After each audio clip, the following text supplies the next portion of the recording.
The truth about how your brain actually learns a language. The year was 1997. I was in Scotland on a 3-week holiday to improve my English. Little did I expect that I would have gotten the chance to test another language I was learning at the time. One day, I stumbled upon 2 German students. That was my chance to finally start speaking German. I have been learning Deutsch for almost a year with my beloved Italian De Agostini course. In theory, I knew the grammar, I knew the words. The structure and sound of Goethe's language were becoming familiar, and so I opened my mouth to say something and nothing came out. Zilch, nada. My mind went blank. I stood there with my mouth open, incapable of saying anything. It felt like a wall between my brain and my mouth, and all those hours of study felt like a total waste. I gave up on the idea of using German then and there and resumed the conversation in English. I was dejected and shocked, but the German fiasco prompted me to ask a few critical questions.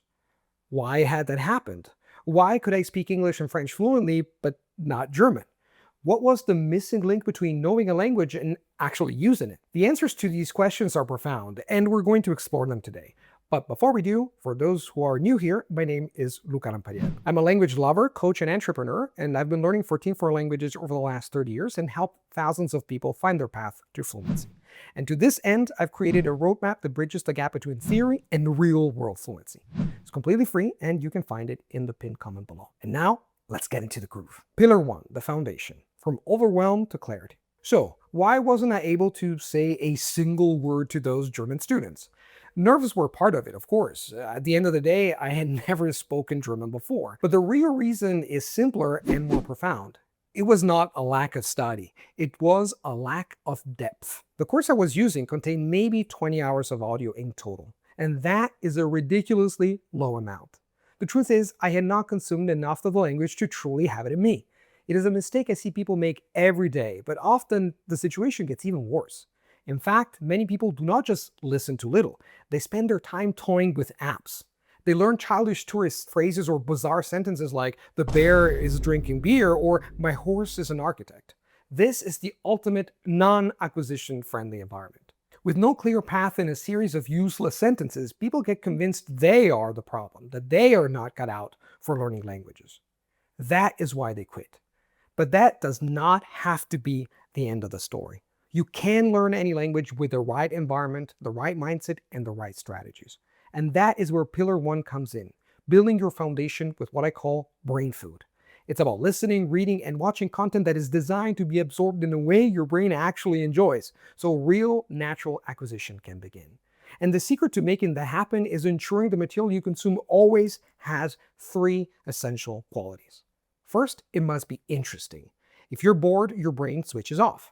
The revolution today is that with AI, you can create your own materials. Use ChatGPT or Gemini to create simple dialogues for beginners, or use Notebook LM to turn any Wikipedia article or YouTube video into your own personal podcast if you are an intermediate learner. And if you want a platform that does all of this for you, try Linguia. You can create articles, podcasts, and videos at your exact level and on topics you love. And the system even tracks your vocabulary to create new content for you. I'm a proud affiliate because I've been using it for Turkish and it's a game changer. Second, the content you consume must be comprehensible. You have to understand the gist of the message. Nowadays, incredible tools like Language Reactor for dual language subtitles or platforms like Linguia can turn any authentic content into a comprehensible lesson, removing the fear of being lost. And third, the content you consume must be rich. What does rich mean here, you might ask? Well, it basically means that the content has to be in the so-called Goldilocks zone, gently stretching your ability without overwhelming you. A good rule of thumb is the 20% rule. If you understand around 80% of the text, you are in the sweet spot for optimal learning. Take any text and ask yourself these questions. Does this text contain around 20% of words I do not know? How long does it take me to go through one page of the content? Does this feel heavy or just challenging but fun? These questions are critical to realize if the content you're currently consuming is right for your level. If you consume a 15-page podcast that is too dense, it will take you hours to go through all of it. This is exactly what happened to me when I started using easy Turkish podcasts, which were way above my level, and I had to quickly scale back. If, on the other hand, the podcast contains just words that you know and it's short, it might be pleasant, but ultimately it won't stretch your ability and you will not make much progress. You need a sweet spot. Think of taking a page of content and going through it. If you don't know, say 20% of the content, that is your good sweet spot. Learning how to assess whether a given piece of content fits your current level for optimal learning is critical and a skill in and of itself. Finding content that is enjoyable, that comes in a comprehensible format, and which is just slightly above your level is not just about immerse and hope for the best. It's a critical and structured way to feed your brain so you want to come back tomorrow. And that is the only first step towards stopping the cycle of quitting. Pillar number 2, the bridge from passive to active. Now, let's suppose that you put everything I said above to practice. You consume a lot of interesting content for months or even 2 years. You understand a lot, but when it's time to speak, you freeze. You mumble, you stutter, you hesitate, and you wonder, what the hell?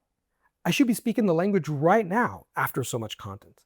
Well, I hate to break it to you, but input does not automatically transform into output. And this is because your adult brain is not the magical sponge it was when you were a child. Just listening and reading, even 100 times, will not magically make the words come out. But keine Panik auf der Titanic, as the Germans would say. First, you need a simple daily habit that actively turns passive input into active skill. You need a language bridge. And that bridge is pillar number 2. Create your input-output bridge. This is what that looks like in practice. For any piece of content you work with, I suggest a simple, powerful process. First, you notice and note. As you listen, read, and watch, actively mark new words and phrases. Write the meaning of these words in your own native language on the border of the space that contains that piece of language content, be it on a tablet, on your computer, or on a piece of paper. And in this regard, here's a powerful tip. Whether it's a video, a podcast, or an article, print your materials. Your brain absorbs and retains information far better when you interact with real objects. Research clearly shows how impactful handwriting is. Paper and pen will always beat any digital device. Then you create. You take a few of these words, expressions, or phrases you have underlined and use them to build your own simple sentences in a notebook, making the language your own. Finally, if you feel bold, translate. You go back and forth between your native and target languages. The simple but powerful back and forth forges the connection between understanding and speaking. Whether you highlight, write words on the margin of your transcript, form your own sentences, or even translate, these simple actions force your brain to stop being a passive consumer and become an active producer. These small, repeatable learning blocks are how you turn scattered knowledge into connected sentences. We call this entire system the Language Activation Bridge in my Beyond the Plateau course, and it's the key to turning your passive knowledge into confident, real-world speech. Pillar number 3, the goal, from anxiety to confidence. And finally, the part we all want, to speak. You want to speak fluently. You want to feel comfortable having a conversation with a native speaker. You want to have a real conversation without your mind going blank. And this is also where the fear shows up. Speaking anxiety. The voice that says, what if I make a mistake? What if I sound foolish? What if I can't understand what the other person will say to me? That is why pillar number 3 is meaningful interaction. This is about taking the language off the page and bringing it into the real world. The step is what tells your brain, this is not an academic exercise anymore. This is life. The goal is not perfection, it's communication. Remember, you don't speak a language to impress. You speak it to express. Native speakers do not care if you drop a verb ending. They care that you're trying to connect with them. Every mistake is not a failure. It's the crucial feedback loop that polishes your raw skills into true, resilient fluency. So, how do you start? Well, you start small and you start with yourself. I recommend talking to yourself for just 2 to 5 minutes a day. What would you generally talk about? For example, in German, I might say, heute Morgen habe ich ein interessantes Buch über Psychologie gelesen. Es ging darum, wie wichtig Gewohnheiten sind. Einfach spitze. Speaking to yourself is powerful because you can do it anytime, anywhere. It's the perfect first step to activate the language and reach fluency faster. But what if you want not only fluency, but also accuracy? For that, you need feedback. A tool like Langua is the next best thing to a live conversation for practicing meaningful interaction and getting incredible detailed feedback. I've been using it to perfect my Greek and start speaking Turkish, and I'm having a blast. And last but not least, you must interact with native speakers. That is the ultimate goal. When you manage to use the language in real life with the real people, that is when your abilities are taken to a whole new level. It was this combination of massive input, deliberate practice, and meaningful interaction that brought all my best languages to where they are today. So, here's your roadmap. Foundation. Feed your brain with input you find interesting, comprehensible, and rich. Bridge. Transform that input into active skill with deliberate practice. Goal, or better, connection. Bring it all to life through meaningful interaction. That is the system. It's pretty simple, but as I always say, language learning is simple at its core, but never easy. It takes vision, it takes discipline, and it takes courage to walk the path to fluency. But the good news is that once you learn how to do things efficiently, you only need to stick to the path. The path from overwhelm and wasted effort to confidence and real-world fluency. Again, if you want to see all the stuff I've talked about in practice and with concrete examples, download my free guide. It's the clear, simple plan you've been looking for. The link, as always, is in the pinned comment and in the description box, together with all the other amazing tools I've talked about in this video. Oh, and last but not least, if you like this video, you're going to love the other video here, which is about the best way to learn any foreign language.